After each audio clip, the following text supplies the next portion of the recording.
Welcome back. So now we want to take a look at correlation. Like I said earlier, this is lesson 4. So after this lesson, we have one more lesson to go. So we will be looking at correlation. And correlation could be Pearson or Spearman. So we are starting with Pearson, where we need the population variance, and by implication population standard deviation. So let's take another example from past question and see how far we can go.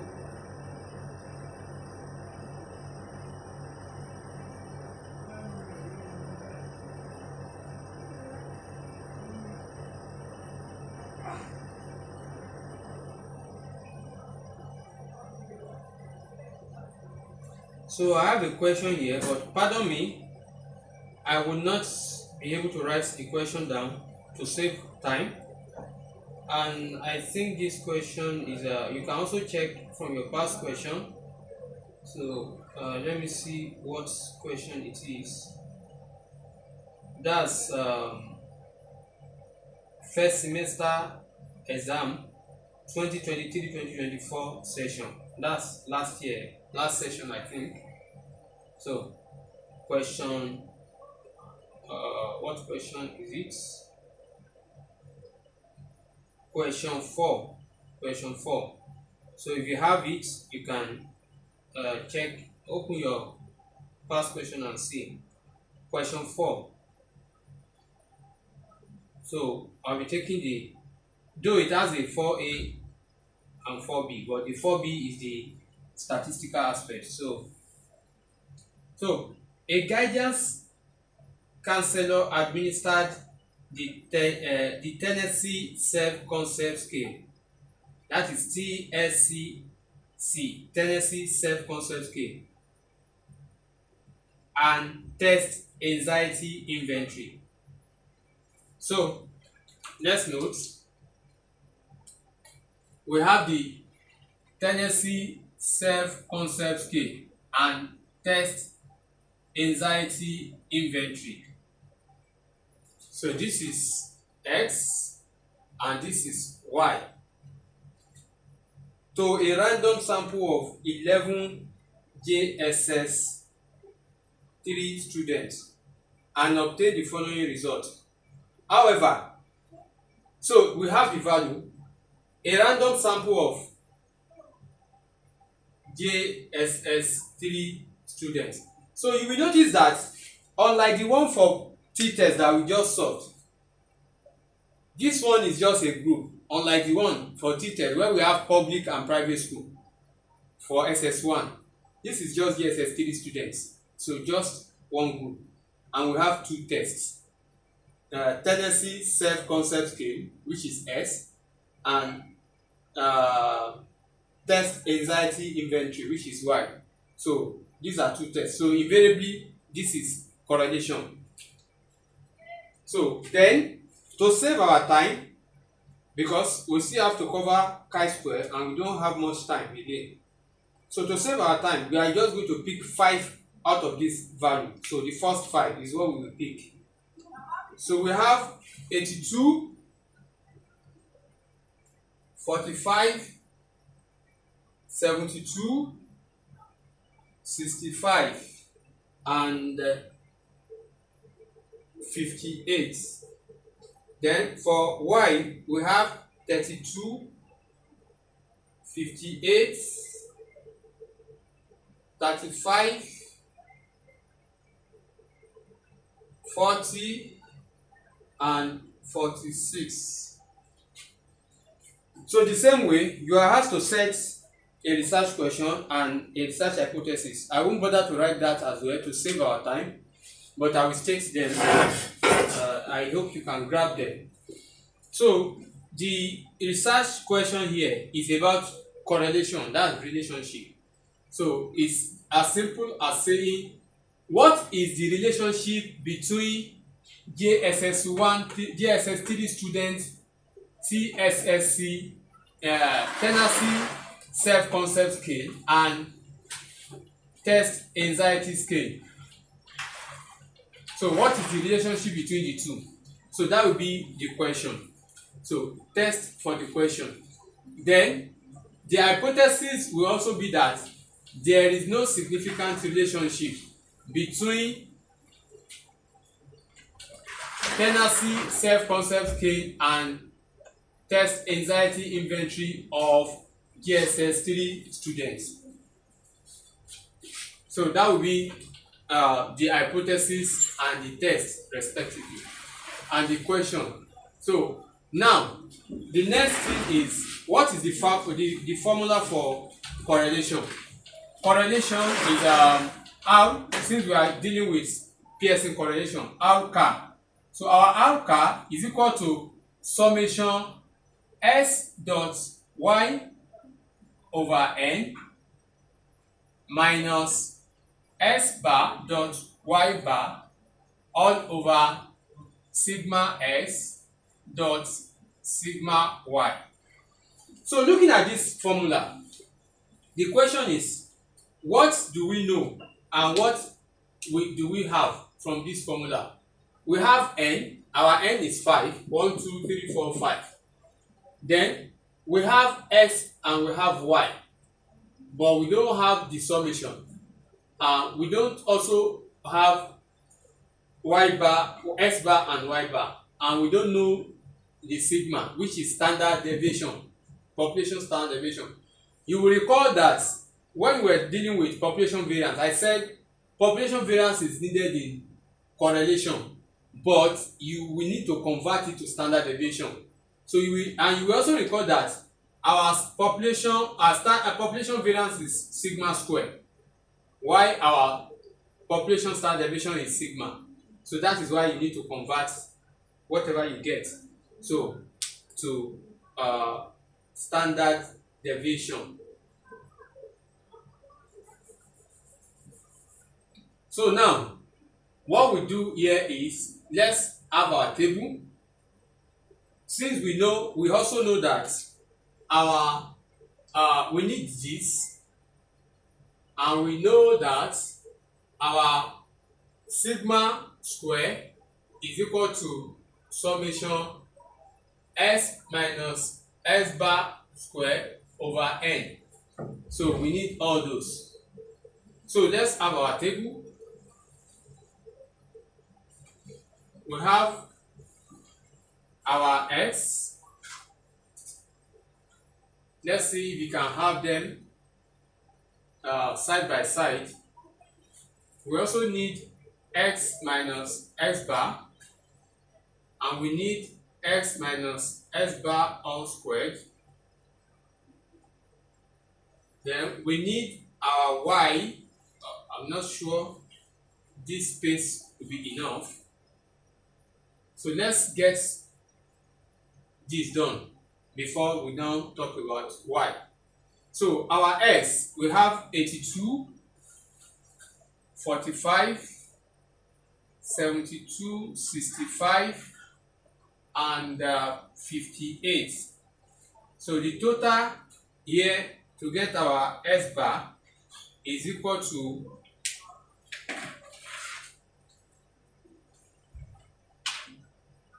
82 plus 45 plus 72 plus 65 plus 58 is equal to 322. 322 divided by 5.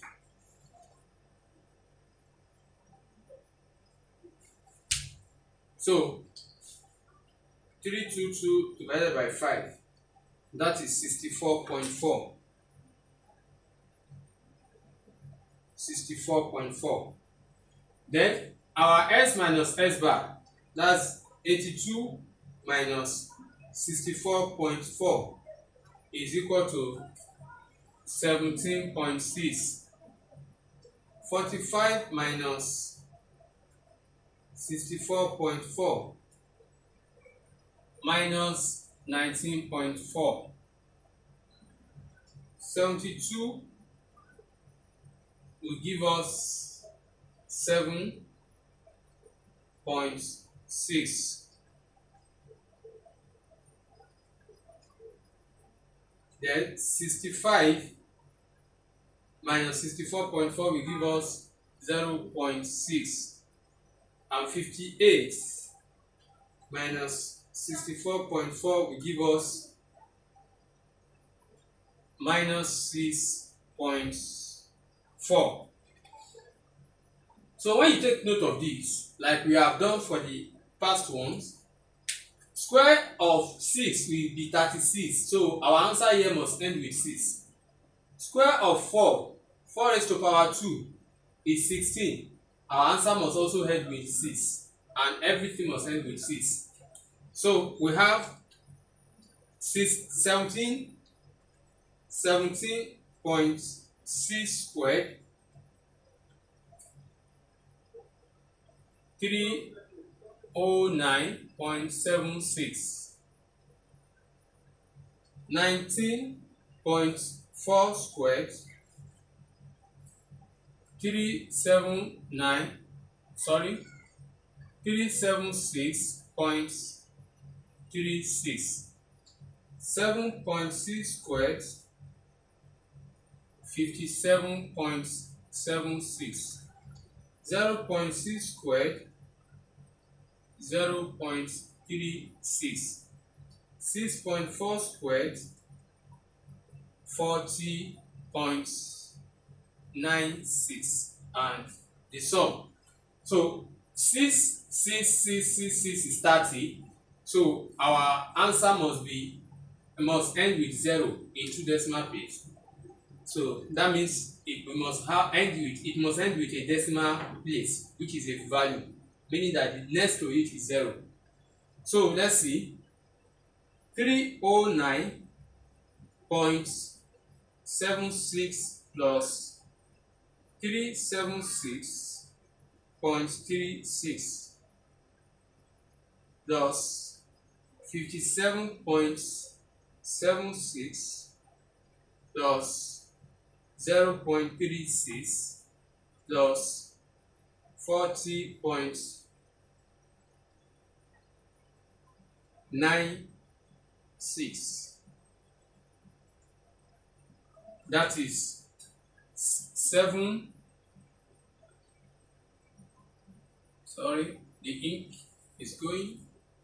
So we have 785.2 grades.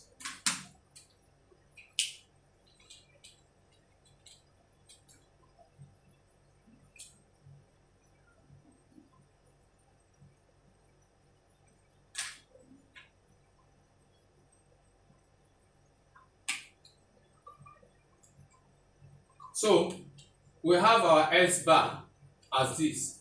So by now we can have a line here to do our Y. So we have our Y minus Y bar and Y minus Y bar squared. So our Y is 32, 58, 35, 40, and 46. So this is 32 plus 58 plus 35 plus 40 plus 46. That gives us 211.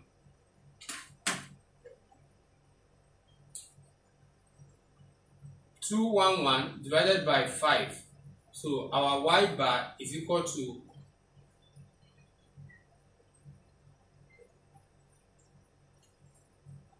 42.2. 42.2. So after this, we deduct this from this, Y minus Y bar. So 32 minus 42.2 minus 10.2. 58 minus 42.2 That's 15.8. 35 minus 42.2 equals minus 7.2. And 40 is minus 2.2. And 46 minus 42.2 is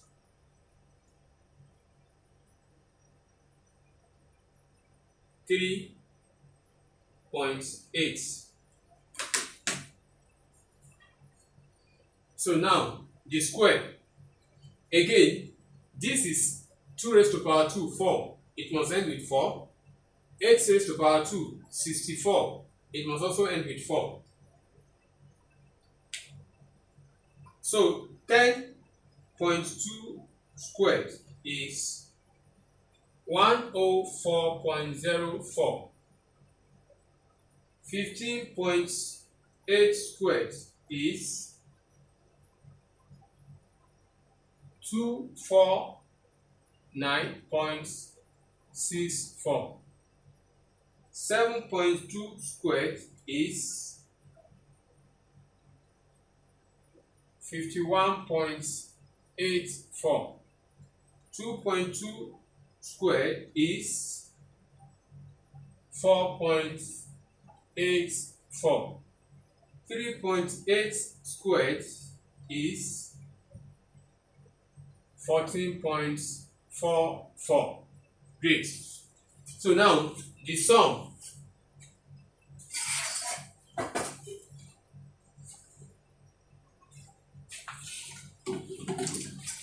For the sum, we have 104.04 plus, so again, this is 44444, that's 20. So our answer must end with 0.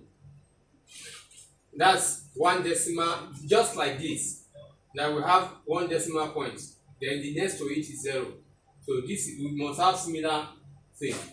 So 104.04 plus 249.64 plus 51.84.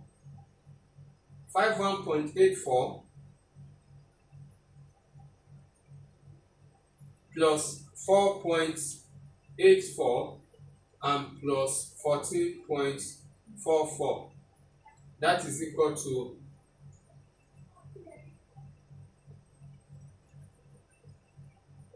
424.8.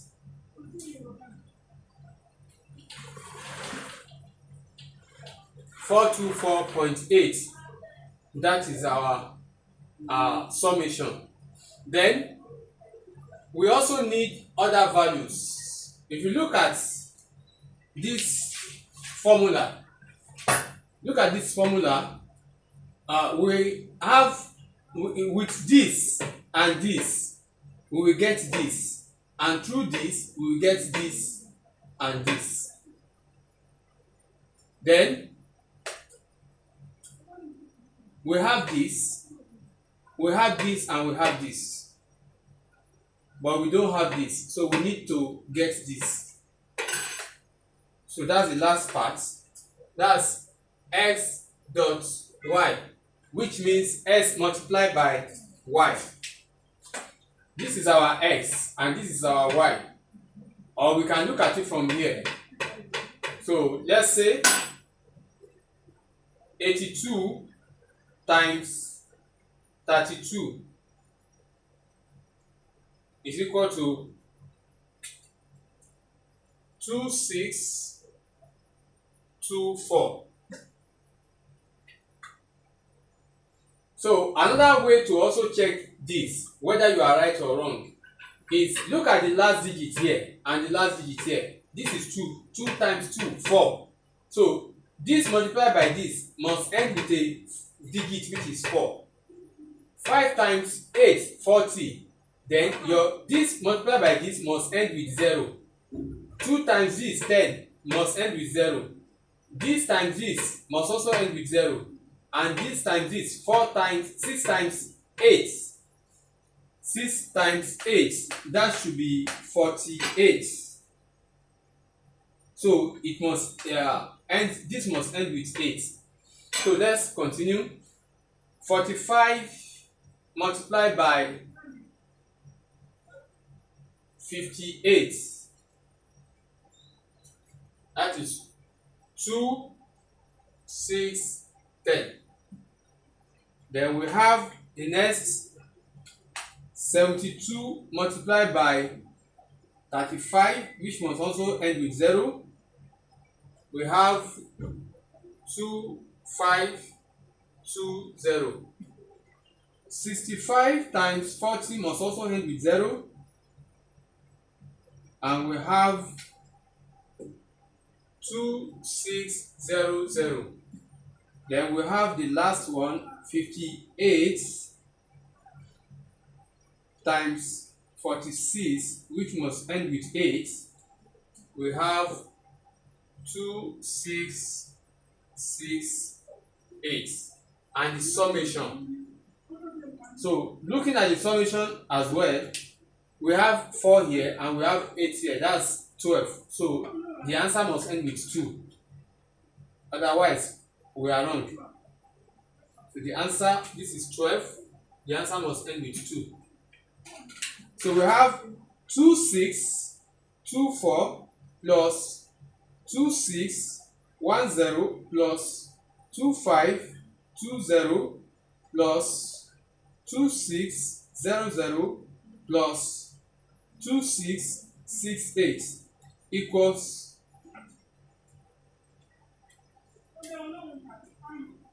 1, 3, 0, 2, 2. You can see it ends with 2. So with this, we are getting closer to our answer. But what we need to do is we need to get sigma square of x and sigma square of y to get sigma x and sigma y. So let's come over here. So we have our sigma square to be equal to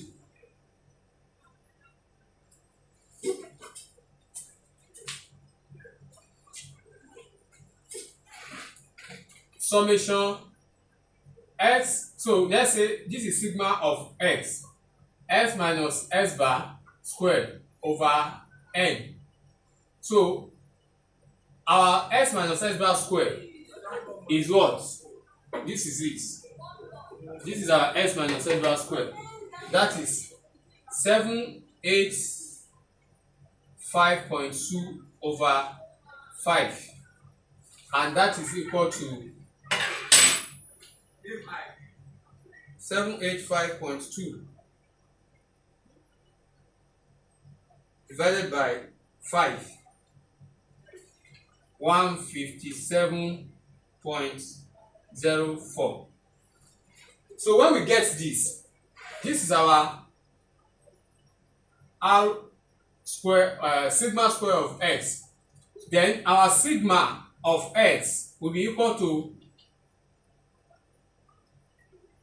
square root of sigma square of x, and that is equal to square root of 157.04.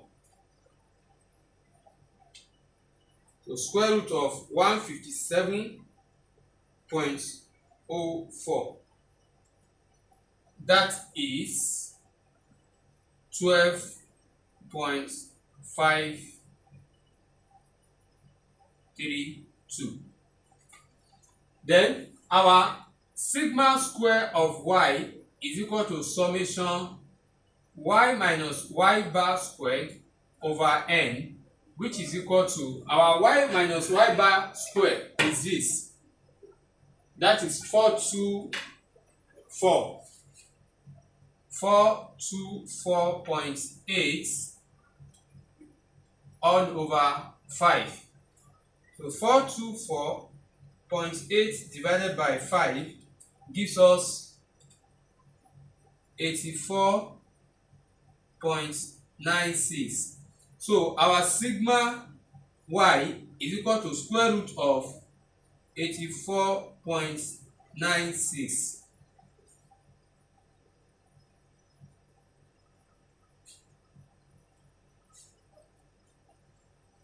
That gives us 9.217.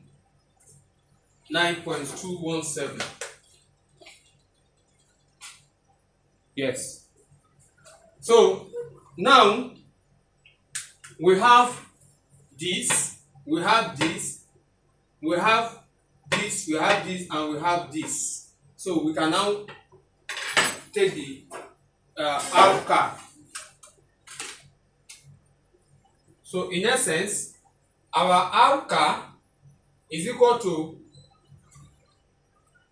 summation s dot y over n minus s bar dot y bar all over sigma s dot sigma y. So this is equal to our summation s dot y. This is it, 13022.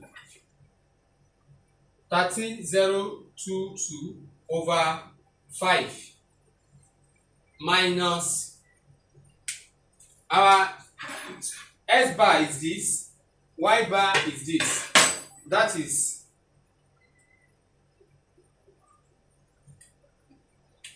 64.4 multiplied by 42.2 all over sigma s, which is this 12.532 multiplied by sigma y, which is 9.217. 9.217. Now we have this. So this 13022 divided by 5 is equal to 2604.4 minus this times this 64.4 times 42.2. 64.4 times 42.2 equals to 2717.68 all over this 12.532 times 9.217. That is equal to 115.507. So let's see the final answer. 2604.4 minus 2717.68. That is equal to minus 113.28 divided by 115.507 equals this. 113.28 divided by 115.507. That is equal to minus 0.981. That's our outcome. That's our outcome. So if that is our outcome, so we check the table again for out critical. And again, we need, like we said, our level of significance is always 0.05. Then degree of freedom for, let me put that here, degree of freedom for correlation is equal to n minus 2. Our n is 5 minus 2, which is equal to 3. So now let's check 3 under 0.05. So let's come together. Let's come closer. This is the first table. Is not what we need. This is for t-test. Move to the next page. You have your Pearson product. Yes, this is what we need. So you can see that it's even written here that df equal to n minus 2. So we have our 0.05 here. Then 3. Trace 3. And we have this 8783. 8783. So our R critical is equal to 0.8783. 8783.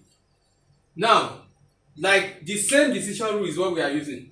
If T car is greater than T critical, reject null hypothesis. And in T car here, the negative sign here, you are not going to apply it in comparing the two. So you compare the absolute value. When you say you compare the absolute value, it means that you ignore this negative sign. We assume that it is plus. So this is 0.98, which is greater than this. So we now say because since R car, which is 0.981, is greater than R critical, which is 0.8783. Therefore, we reject the null hypothesis. So meaning that there is a significant relationship. Our null hypothesis is that there is no significant relationship between the CS and TAI of GSS3 students. So our conclusion now will be that there is a significant relationship between tendencies self-concept scale and test anxiety inventory of DSS3 students. So there is a significant relationship between the two. So that is going to be our conclusion. So thank you. That marks the end of Pearson correlation. That marks the end of Pearson correlation. So let's quickly we use the same value, the same data for Spearman. And this will show us one thing. And what it's going to show us is that you will notice that at the end of this, our conclusion is that we reject the null hypothesis. If you use the Spearman correlation for this same data, we must also reject the null hypothesis. Our result must show that we reject the null hypothesis. If it doesn't show that, then there's a problem somewhere. Is it that there's a problem here or there is a problem in our calculation for Spearman? So let's see how that work out. So don't forget, we reject null hypothesis here. Let me put it somewhere here. Conclusion is that we rejected H naught. So let's see if you are going to reject H naught for Spearman correlation.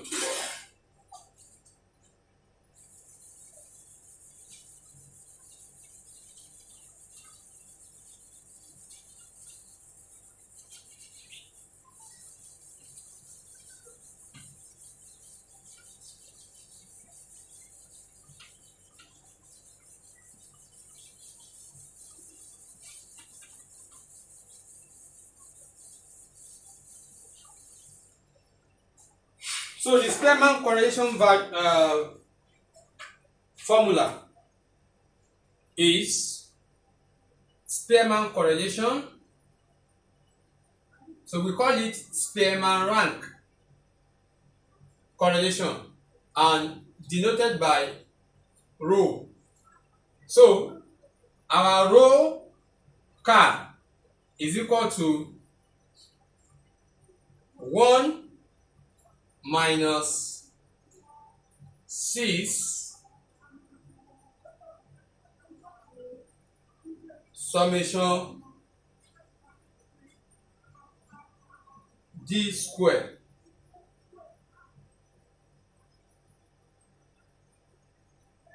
all over n into bracket n square minus 1. I hope I'm right. Let me cross check.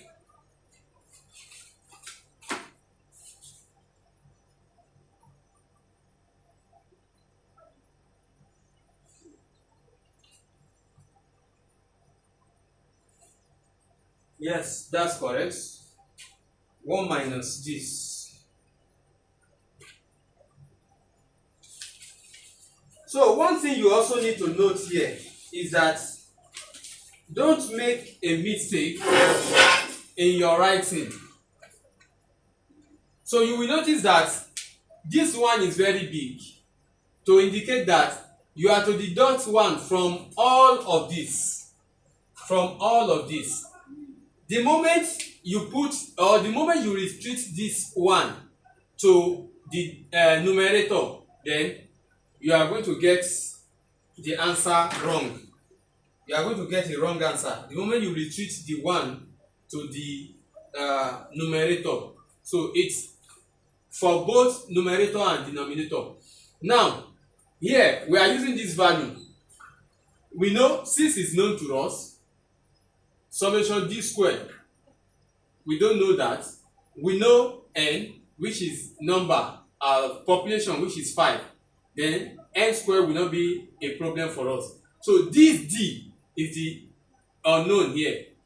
And like I do tell people, if you are given correlation problem and the lecturer did not specify whether you are to use Pearson or Spearman, please, I'm begging you, use Spearman. It is simpler and more straightforward. So use Spearman. So except when it says you should use Pearson. So now D that we don't know here is the difference between the rank. You will see that this is Spearman rank. So we are going to rank X and Y. So the difference between the two rank is our D. So let's go. So we have our X. So let's also have our Y. So our X is 82, 45, 72, 65, 58, 82, 45, 72, 65, 58. Now our Y 32, 58, 35, 40, 46. Let's see. 32, 58, 35, 40, 46. Yeah. Now the next is rank of X. And we have the rank of Y. Then we have D, which is rank of X minus rank of Y. Rank of X minus rank of Y. And we have D squared. Yeah. Now, how do we do the ranking? Ranking is from highest to lowest. And we rank like we are ranking the student results. You know, when you have let's assume these are exam scores and you have 5 students scoring all of this. You will agree with me that the highest score will be the first position, and first position is 1, second position is 2, third position is 3, and so on. So the same thing here. So now what we do is this. So let's see which is the highest score here. 82.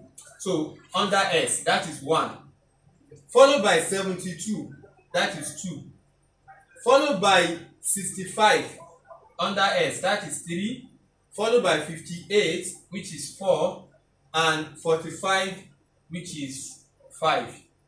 Then we go to Y. The highest here is 58. 58, that is 1, followed by 46, which is 2, followed by 40, yes, which is 3, followed by 35, which is 4, and lastly 32, which is 5. Assuming you have another number, maybe in the case where you have 17, 12, 13, 12, and you have maybe 17, this is 5. So the rank of S will be, this is 1, the next is another 17. Like when you have 2 students having the same score in your grading, this one score 17 over 20, another one scored 17 over 20, so they are both first position. So this will be 1 as well. So and when you have 2 first position, that means you skip second, the next position will be third. So in essence, the next is this will be 3, and this will be 4, and this will be 4. That means you won't have 5. So you have 1, 1, 3, 4, 4. So without having 5. So that will be the value. So when you do this and this, the next thing you do is D, difference between rank of S and rank of Y. So that is subtracting this from this. So 1 minus 5 will be minus 4. 5 minus 1, 4. 2 minus 4, minus 2. 3 minus 3, 0. 4 minus 2, 2. Then the square. Minus 4 square, that is 16. 4 square, 16. 2, minus 2 square, 4. 0 square, 0. 2 square, 4. Then the summation. 16 plus 16, 32. 32 plus 4, that's 36. Plus 4, 40. This is 40. So that is as simple as that. So let me clean this.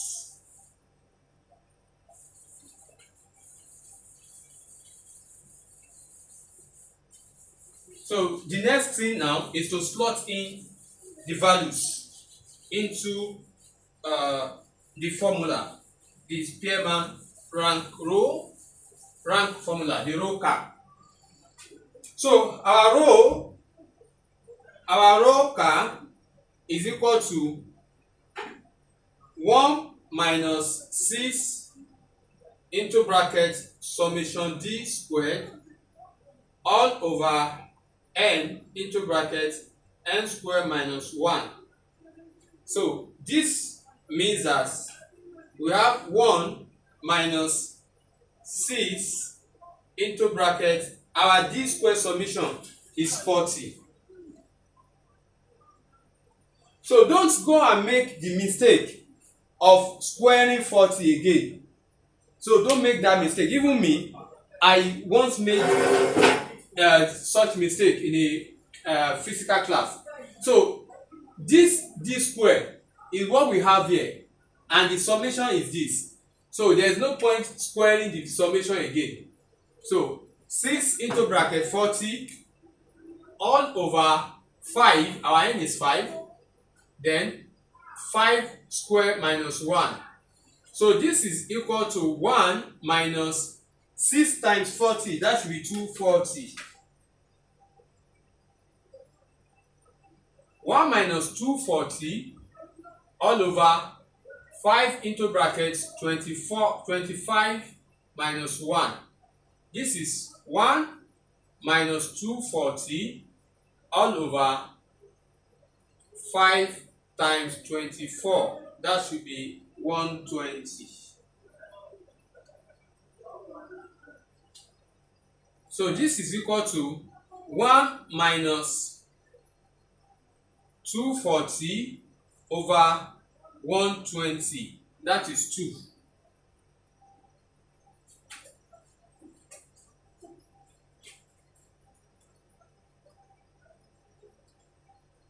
That is 2. So our row car is equal to 1 minus 2, which is equal to minus 1. Yes, minus 1. Now, this is our row car. Our row critical is just the same thing we got under row critical for piercing, because it's the same 0.05 that we are going to use as significant, and degree of freedom is still n minus 2, which is 5 minus 2, which is 3. So let's confirm that again. So this is our piercing table. So this is 3 under 0.05. This is 8783, 0.8783, 0.8783. Now, since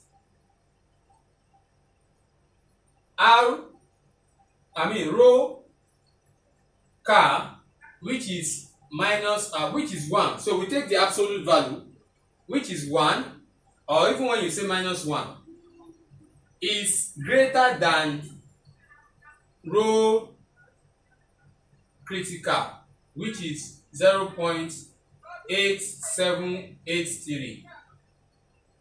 Therefore, we reject the null hypothesis H naught.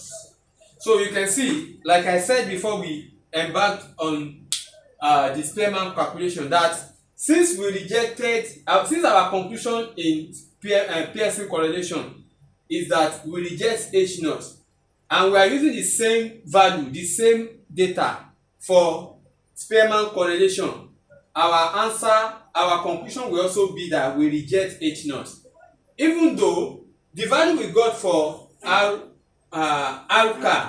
under Spearman, under Pearson, is 0.99 something. So if you approximate that anyway, you get 1, and minus 0.9 something. So if you approximate that, you get minus 1. But the bottom line is that when you reject null hypothesis for Pearson, if you use Spearman for the same data, you must also reject the null hypothesis. So by implication, assuming this question was given by the lecturer in the exam hall, and some of the students use Pearson correlation and some other students use Spearman correlation, all of them must reject the null hypothesis, irrespective of the correlation they use. So anyone, if some of them reject, if for instance somebody uses Spearman and his own conclusion is that the hypothesis is rejected, another person uses Pearson and he now concludes that the hypothesis is accepted, then one of them is wrong. That's just the issue. One of them must be wrong. So if you are using the same data, that I use Pearson and you use Spearman, shouldn't mean that we will not have the same conclusion. We must have the same conclusion. So that is the end of lesson 4. Again, we have talked about Pearson correlation, and under Pearson correlation we need our population variance, so that we can get our sample, so that we can get our population standard deviation, which we need to slot in into the Pearson, that is RCA formula. But for Pearson, for Spearman rank, that is row car, this is the formula. So we don't need the standard deviation, neither did we need the population variance. So what we need, the only unknown value there is D, which is the difference between rank of X and rank of Y, which is a bit which is simpler than the Pearson calculation, and is also shorter, so it will save your time when you use this. Thank you, and see you in the next lesson. That is lesson 5 for chi-square.